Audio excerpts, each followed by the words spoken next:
Hi, I am Yashovardhan. Good morning, आप सभी का स्वागत है।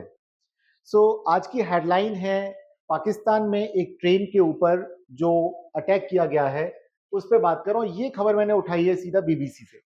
तो जितने फैक्ट्स हैं हम उन पर बात करेंगे कि बिल्कुल सही है और रेस्ट ऑफ जो स्टोरी है नीचे की वो मैंने अदर बहुत सारे सोर्सेज से पढ़ा और उसको फटाफट अभी आधे घंटे में जोड़ के आपके सामने लेके आया हूँ। अब अगर हम यहाँ देखें कि ये हमारे एग्जाम में क्या आएगा, क्योंकि ये मुद्दा तो पाकिस्तान का है। भाई ये घटना पाकिस्तान में हो रही है, इंडिया में नहीं हो रही है।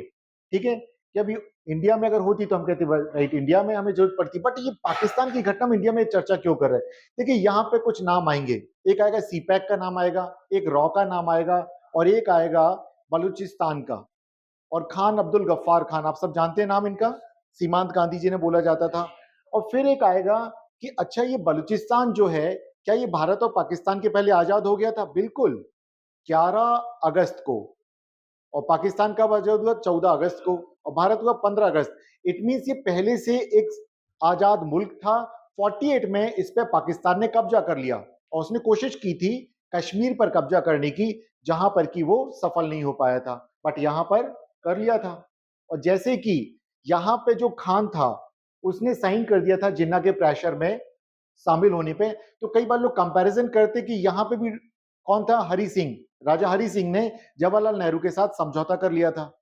तो इस तरह के बहुत सारे कंपैरिजन मिलते हैं। अब जब ऑनलाइन की दुनिया में आप घुसेंगे, आप जाएंगे और सर्च करेंगे ये क्या है, तो आपको पता चलेगा। अगर ये कहानी जानना है पूरी, तो बस हम एक घटना का जिक्र कर लेते हैं कि एक ट्रेन है, जफर एक्सप्रेस उसका नाम है। वो पेशावर से चल करके पहुंचती है कहाँ? क्वेटा। और यहां पर उस पर अटैक किया गया। बलूच लिबरेशन आर्मी के जो लोग हैं, बलूचिस्तान को जो स्वतंत्र देश बनाना चाहते हैं, उन्होंने अटैक किया और लगभग 400 से 500 यात्री इस ट्रेन में थे और इस ट्रेन को हाईजैक करके वो उनको पहाड़ियों की तरफ लेके गए। अब वहां पे पाकिस्तान आर्मी जा रही है, कार्रवाई कर रही है। ये है, बट बलूच आर्मी ने साफ कहा कि अगर आप हमारे ऊपर अटैक करेंगे तो जितने भी हमारे पास बंधक हैं हम उन सबको मार देंगे। तो चलिए, एक मुद्दा है, घटना है, हमें पता चला।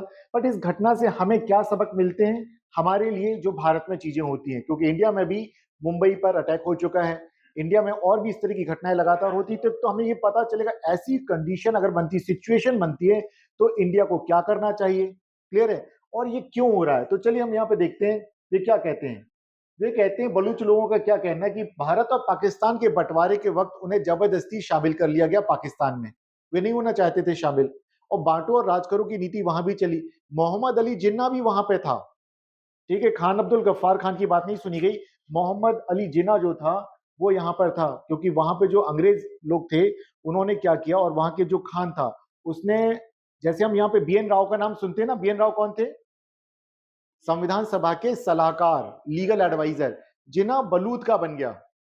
बलूचिस्तान जो प्रांत था वहां पे कौन बन गया? जिना उनका लीगल एडवाइजर बन गया। और उसने जो एडवाइस दी वहां के खान को वो सब मानी जाती रही। तो जिना का बहुत बड़ा हाथ है, अंग्रेजों का बहुत बड़ा हाथ है। जो 3 जून योजना हम जिसे बोलते हैं, क्या है 3 जून योजना? 3 जून, राइट।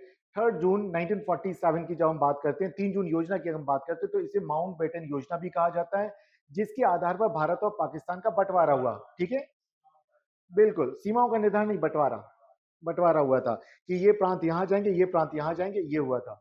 जिसके बेस पर 1947 का जो एक्ट बना था वो बना था 1947 का। क्लियर है? तो अब सबसे पहले हम ये देखते हैं आखिर ये बलूचिस्तान क्या है, ये आर्मी क्या है। तो ये जो संगठन है, अगर हम देखें तो सबसे पहले 1970 में अस्तित्व में आता है, मतलब लोगों के सामने दिखता है। बट यहाँ पर बहुत स्पेशल तरीके से नहीं दिखता, विशेष तौर पर नहीं दिखता अभी। तो यहाँ पर कौन था? जुल्फिकार अली भुट्टो, जानते हैं कौन थे? ये वो थे जिन्होंने पाकिस्तान में परमाणु बम बनाने के लिए कहा कि हम चाहे घास की रोटी खा लेंगे लेकिन भारत को चैलेंज करेंगे और हम परमाणु शस्त्र तैयार करेंगे, न्यूक्लियर वेपन्स बनाएंगे। इनके समय में यहाँ पर बलूच लोगों ने क्या किया? बगावत कर दी, आर्म रेबेल बन गए वो लोग। उसके बाद आते हैं वहां पर एक सैन्य शासक आता है, जिया उल हक, जो कि एक डिक्टेटर था। इस समय पर बातचीत होती है और समझा देते भाई देखो सेना आएगी और आप पे अटैक करी तो बैटल, चुप हो जाओ। तो ये सब चुप हो गए, यहाँ पे बात खत्म। अब देखिए लंबा समय निकल जाता है, फिर 2000 में फिर से वापस से हम देखते हैं कि सक्रिय हो जाते हैं।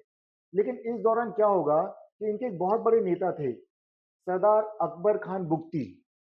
2006 में इनको पाकिस्तान के आर्म फोर्सेस मार देती, इनको घेर करके इनके घर में घुस के मारती हैं। अब सवाल आता है ये कि पाकिस्तान तो इनको मानता आतंकवादी संगठन, और ये अपने आप को क्या कहते हैं कि हम तो क्या कर रहे हैं, सिर्फ अपने स्वायत्तता के लिए लड़ रहे हैं, अपनी स्वतंत्रता के लिए, ऑटोनॉमस जो हमें स्टेटस मिला था उसके लिए लड़ रहे हैं। क्योंकि आर्टिकल 1 में जब ये शामिल होते हैं तो यहाँ पे अभी आप देखेंगे कि कुछ शर्तें रखी गई थी, जिसमें कहा गया था कि बलूच लोग अपने स्वतंत्रता या अपनी ऑटोनॉमी को बरकरार रखेंगे। ये कुछ वैसे ही है जैसे कि इंडिया के कॉन्स्टिट्यूशन में आर्टिकल 370 में स्टेटस दिया था कश्मीर को, बट इन्होंने नहीं माना। इंडिया ने बहुत समय तक उसको फॉलो किया, जो उनको स्टेटस दिया था वो दे के रखा। अब देखिए ये कहानी आ गई छोटी सी कि वो 14, 15 और 11 अगस्त को आजाद हो गया था बलूचिस्तान। अब यहाँ अगर हम देखें तो यहाँ देखिए जिन्ना कौन थे, बलूचों के लीगल एडवाइजर थे, उन्होंने एडवाइस कर दिया। और आगे चल के हम देखते हैं कि बलूच जो चाहते थे कि अलग देश बनाया जाए, जिन्होंने 11 अगस्त को अपनी आज़ादी की घोषणा भी कर दी गई थी, लेकिन बाद में पाकिस्तान क्या करता है, अपनी सेना भेज करके 1 अप्रैल 1948 को वो कब्जा कर लेता है, जैसा कि कश्मीर में किया गया था कब, 49 में। ठीक है, ध्यान रखिएगा। तो अब ये कहानी है कब से चल रहा था इस तरह का, तो देखा जाएगा कि देखिए पहले ये सारे के सारे क्षेत्र ये कबायली लोग रहते थे। ठीक है, कबायली लोग मतलब कबीले थे, ट्राइब्स थे ये लोग। बाद में मुस्लिम बने, ये लोग सब ट्राइब थे वहां पे रहने वाले। अभी जो ट्राइब्स थे तो अलग अलग सबका अपना अपना इलाका था। तो यहाँ पर 1666 में मीर अहमद कालात, तो उसकी खानात, खान था तो खानात कहलाती है। ठीक है, और इस तरह से जब वो वहां थे तो बाद में चल के हम देखते हैं कि जब अंग्रेज यहाँ पे पहुंचते हैं, अफगानिस्तान पे कब्जा करने जाते हैं, तो यहाँ पर इनके साथ युद्ध होता है और ये लोग हार जाते हैं, अफगानी लोग। ठीक है, अफगानी लोग हार जाते हैं और बाद में क्या होता है, अंग्रेज उसको पूरा जो इलाका है उसको कुछ कितने 4 अलग अलग प्रोविंस में डिवाइड कर देते हैं। ठीक है, अंग्रेजों के पास आ गया, अंग्रेजों ने भारत में भी ये किया, सारी रियासतों पे कब्जा किया और उन पर कब्जा करके, और ये 4 जो अलग अलग प्रोविंस हैं आज ये वहाँ के अलग अलग पाकिस्तान के प्रोविंस भी हैं, उनके क्षेत्रों के अंतर्गत आते हैं। तो अब यहाँ देखें कि 1944 में जनरल मनी जो थे, इन्होंने बलूचिस्तान की स्वतंत्रता की बात की। 1940 में हम किसको देखते हैं, पाकिस्तान की स्वतंत्रता का विचार सबसे पहले प्रकट किया था रहमत अली ने लंदन में। ठीक है, पीओ जो PAKS पाकिस्तान है, वो 4 अलग अलग प्रांतों को जोड़ करके उसने बनाया था, और वो रहमत अली, ध्यान रखिएगा नाम, 1940 की बात है। और यहाँ पे उसके कुछ सालों बाद उन्होंने कहा भैया हम पाकिस्तान में नहीं जाना, हमें अलग अपना स्टेटस, इंडिपेंडेंट स्टेटस मेंटेन करके रखना है, ये बात होती है। आगे चल के क्या होता है, यहाँ पर कलात स्टेट में नेशनल पार्टी जो थी, जो कि वहां की स्वतंत्रता के लिए संघर्ष कर रही थी, उसे गैरकानूनी घोषित कर दिया जाता है। और ये वही टाइम है जब यहाँ पे कांग्रेस को कर दिया जाता है। ये कौन सा टाइम है, सेकेंड वर्ल्ड वॉर जब स्टार्ट होता है, कांग्रेस को यहाँ पे कर दिया जाता है, वहां पर उनको कर दिया जाता है। और ये कौन इसके साथ चल रहा है, इसमें कौन है, खान अब्दुल गफ्फार खान, ध्यान रखिएगा, जिन्हें सीमांत गांधी कहा जाता था। अंग्रेजों ने क्या किया, वहां पर बलूचों की एक मुस्लिम लीग बना दी, और यहाँ पे इंडिया में ऑलरेडी जिन्ना की मुस्लिम लीग थी, अब ये अलाई बन गए। और उन्होंने तो आपको पता ही है क्या करना था, ब्रिटिशर्स को सपोर्ट करना और नेशनलिस्ट जो मूवमेंट चल रहा है उसको सप्रेस करना, उसको दबाना। तो यहाँ हुआ क्या, जो एक पार्टी थी अंजुमन ए वतन, ये खान अब्दुल गफ्फार खान की पार्टी थी, ध्यान रखिएगा। और अगर कोई भी पूछा जाए मॉडर्न इंडिया में तो लाल कुर्ती का आंदोलन कहा जाता था, लाल कुर्ती। ठीक है, खान अब्दुल गफ्फार खान, लाल कुर्ती आंदोलन। और यहीं पर आप चंद्र सिंह गढ़वाली का नाम भी सुनेंगे मॉडर्न इंडिया में, जिसने गोली चलाने से मना कर दिया था। ये लोग सभी ने अवज्ञा आंदोलन चला रहे थे, 32 की बात बता रहा हूँ। अब ये जो कहानी चलती है तो हम सीधे यहाँ आ जाते हैं। यहाँ पर बात ये होती है, आर्टिकल 1 में कहा जाता है कि पाकिस्तान सरकार इस बात पर राजी है कि कलायात जो है, क्षेत्र है, उसका वजूद स्वतंत्रता बनाए रखी जाएगी, उसको ऑटोनॉमी दी जाएगी। लेकिन आगे चल के हम देखते हैं आर्टिकल 4 में भी कुछ बात लिखी गई, जिसमें कहा गया कि पाकिस्तान इस पर अगर चाहे तो कब्जा कर सकता है। और कैसे कि अंग्रेजों के साथ जो समझौते हो रखे हैं 39 से लेके 47 तक के, इसके बीच के, उनके आधार पर वो चाहे तो इसे मिला सकता है। और इसी को बेस बना के पाकिस्तान ने आगे चल के क्या किया, अपने साथ शामिल कर लिया। और जब जब ये बातचीत चल रही थी, ठीक है, 3 जून योजना, भारत विभाजन की योजना, माउंटबेटन योजना भी, और कुछ लोग कुछ किताबों में मन बाटन योजना भी मिलेगा आपको लिखा हुआ, माउंटबेटन योजना को ही कहा जाता है, भारत विभाजन की योजना। अब देखिए यहाँ पर क्या होता है, इस योजना में यह तय किया जाता है कि भारत में कोई इलाका रहेगा या पाकिस्तान में, या वो स्वतंत्र रहना चाहता है। तो यहाँ अगर देखा जाए तो सिंध और बलूचिस्तान के बारे में जो कहा गया था कि ये अपने निर्णय खुद लेंगे, स्वतंत्र रहना चाहें तो स्वतंत्र रह सकते हैं। और बलूचिस्तान के मामले में कोयटा, कोयटा के पास ही उस ट्रेन को हाईजैक किया गया, वो पेशावर से कोयटा जा रही थी ट्रेन।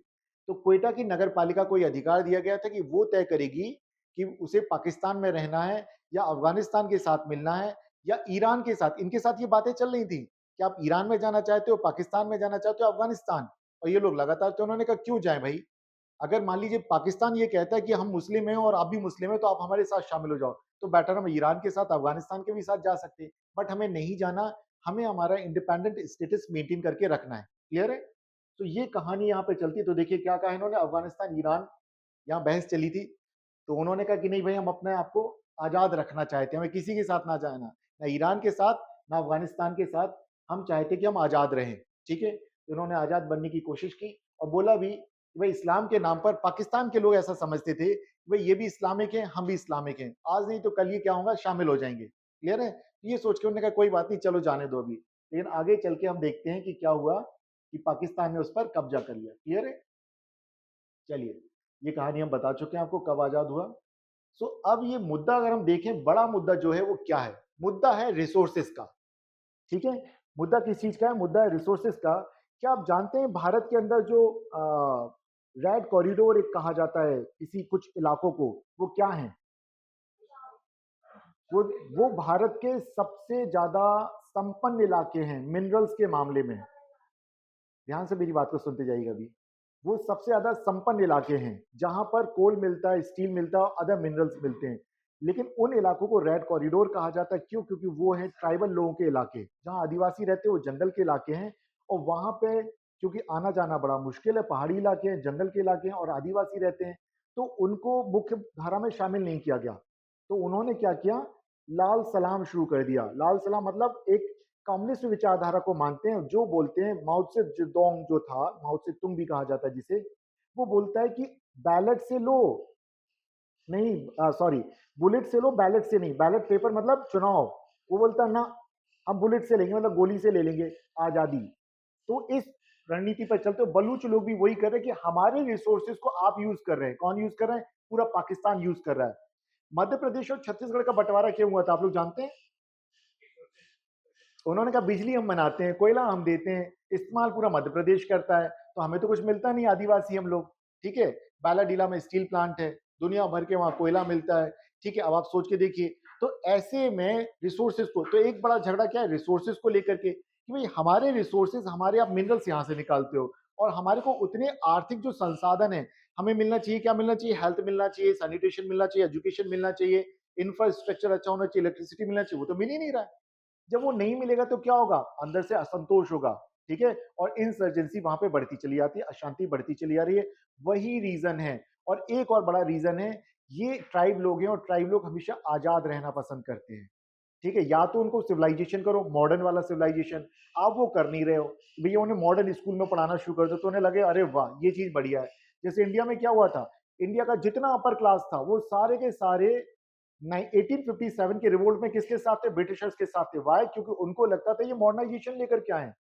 तो अगर किसी को कब्जे में लेना है, किसी कम्युनिटी को अपने पास लेना, उसका मॉडर्नाइजेशन कर दो। इन्होंने ये किया नहीं पाकिस्तान ने, क्योंकि पाकिस्तान के पास ऑलरेडी रिसोर्सेज है ही नहीं। जब रिसोर्सेज नहीं तो खर्च क्या करोगे? समझ रहे हैं बात को? तो ये चीज है। तो और एक बड़ा मुद्दा हुआ रिसोर्सेज का। दूसरा मुद्दा हो गया सी पैक का। ये क्या भाई? ये कॉरिडोर है, चाइना पाकिस्तान इकोनॉमिक कॉरिडोर। क्या नाम है? CPEC, China Pakistan Economic Corridor, चीन पाकिस्तान आर्थिक गलियारा। ये देखिए, ये चाइना से यहाँ से चलता है और कहाँ आता है? ग्वादर बंदरगाह पे आता है।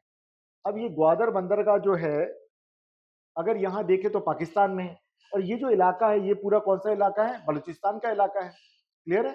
अब बलूचिस्तान के इलाके में अगर आप कॉरिडोर बना रहे हैं, वहां पे चाइना की फौज आ रही है, चाइना के इंजीनियर आ रहे हैं, तो लगातार, आज की बात नहीं है, बहुत समय से, पिछले करीब 5 साल में 1000 से ज्यादा सेना के जवान मारे जा चुके हैं, 150 चीनी लोग मारे जा चुके हैं, बलूच लोगों ने मार दिए। क्लियर है?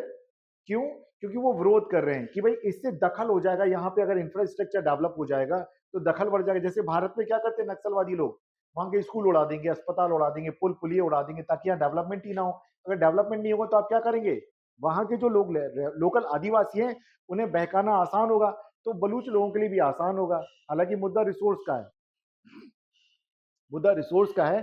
तो ऐसे में अगर हम देखें तो एक तो आता है भारत को जो चाइना की policy string of pearl, Bharat को घेरने की नीति, उसके तहत उसने ये बनाया। और इसके अलावा और भी क्या है उसका? Silk route. ठीक है, जानते हैं आप लोग? बिल्कुल बिल्कुल, तो उसका भी ये हिस्सा है कि भाई यहाँ से बिल्कुल सीधा एक्सेस मिलेगा चाइना को, क्योंकि यहाँ से तो जा नहीं पा रहा है ना, बांग्लादेश से नहीं तो पता चला वो चिकन नेक के थ्रू अगर निकल जाता है नेपाल होते हुए, वहां से नहीं, और फिर हिमालय पड़ता है। ये इलाका ज़्यादा आसान है जाने के लिए। तो यहाँ पर सी पोर्ट है, यहाँ से जो भी सामान होगा चाइना का उतरेगा बाई रोड से चला जाएगा। तो वो ये बना रहे हैं, क्लियर है? तो वो चाहते कि ये बनाएँ और वो एक मदद दे रहे हैं और इस इलाके में अगर इकोनॉमिक ग्रोथ अगर होगी, यहाँ के रिसोर्सेज़ को और ज़्यादा दोहन किया जाएगा तो वहाँ पे बलूचिस्तानी बोलते हैं हमें हिस्सा मिलता नहीं है। सेकेंडरी वहाँ की संसद में भी उतना इनको रिप्रेजेंटेशन नहीं मिलता है, ठीक है? तो ये भी एक अलग मुद्दा खड़ा हो जाता है, क्लियर है? तो एक तरह का सेपरेटिस्ट मूवमेंट चलाते हैं, बलूचिस्तान लिबरेशन आर्मी उसको लीड करती है और ये सन 2000 से चला आ रहा है। खान अकबर बुख्ती खान जो इसके लीडर थे, 2006 में पाकिस्तान की आर्मी ने उनको मार दिया। उसके बाद एक और लीडर आए, उनको भी मार दिया। क्लियर है? तो ये है इसकी कहानी। अब सवाल आता है कि इंडिया को इससे क्या सबक मिलते हैं? सो इंडिया को सबक ये मिलता है कि इंडिया में भी इस तरह की घटनाएं हो सकती हैं नहीं, तो हम कहेंगे इंडिया में घटनाएं कुछ भी हो सकती हैं। और अगर इसकी हम बात करें तो बलूचिस्तान लिबरेशन आर्मी को कौन फंड्स देता है, वहां पर इंडिया का नाम कई बार उछाल दिया जाता है कि शायद इंडिया का रॉ जो है, रिसर्च एंड एनालिसिस विंग, ठीक है, ध्यान रखें रॉ का पूरा नाम है रिसर्च एंड एनालिसिस विंग, जो कि विदेशों में गुप्तचर जो इंटेलिजेंस का काम है वो काम करती है और इंटेलिजेंस ब्यूरो देश की सीमाओं के अंदर करता है। ध्यान रखिए 2 एजेंसीज हैं बड़ी, बाकी आर्मी की और भी काफी सारी है। सो अब यहाँ पे इल्जाम ये लगाया जाता है कि ये जो आंदोलन चल रहा है, सेपरेटिस्ट मूवमेंट चल रहा है, इसको फंड्स वगैरह देने का काम करता है इंडिया। कैसे? क्योंकि जो इसके कई सारे लीडर्स रहते हैं कहाँ, ब्रिटेन में रहते हैं और वहां से उनको फंड्स दे देते हैं। कोई दुबई में रहता है तो उनके थ्रू कहते वहां जाता है। एक तो ये, दूसरा एक और चीज है, इंडिया अगर मान लो करता भी सपोर्ट तो क्यों करता है? क्योंकि इंडिया को इससे खतरा है।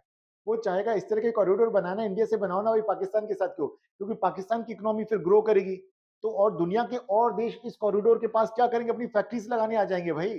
तो कभी नहीं चाहेगा इंडिया कि यहाँ पर ये कॉरिडोर सक्सेसफुल हो। समझ रहे हैं आप? ये पीछे से अंदर से घुमा के बात कही गई है कि अगर ये सक्सेसफुल हो गया तो जो अभी इंडिया को एज ए डेस्टिनेशन देखते हैं, पिछली तारीख में हमने बात की, क्या किया, चाइना प्लस वन। तो भैया चाइना प्लस वन में इंडिया है ना, मैक्सिको है, वियतनाम है, वो कहेंगे पाकिस्तान भी तो बढ़िया है, पीसफुल कंट्री है, लेकिन पीसफुल कंट्री तब बनेगा जब बनने देंगे। क्लियर है? हालांकि उनके इंटरनल अपने रीजन से, बट इंडिया भी इन्वॉल्व है।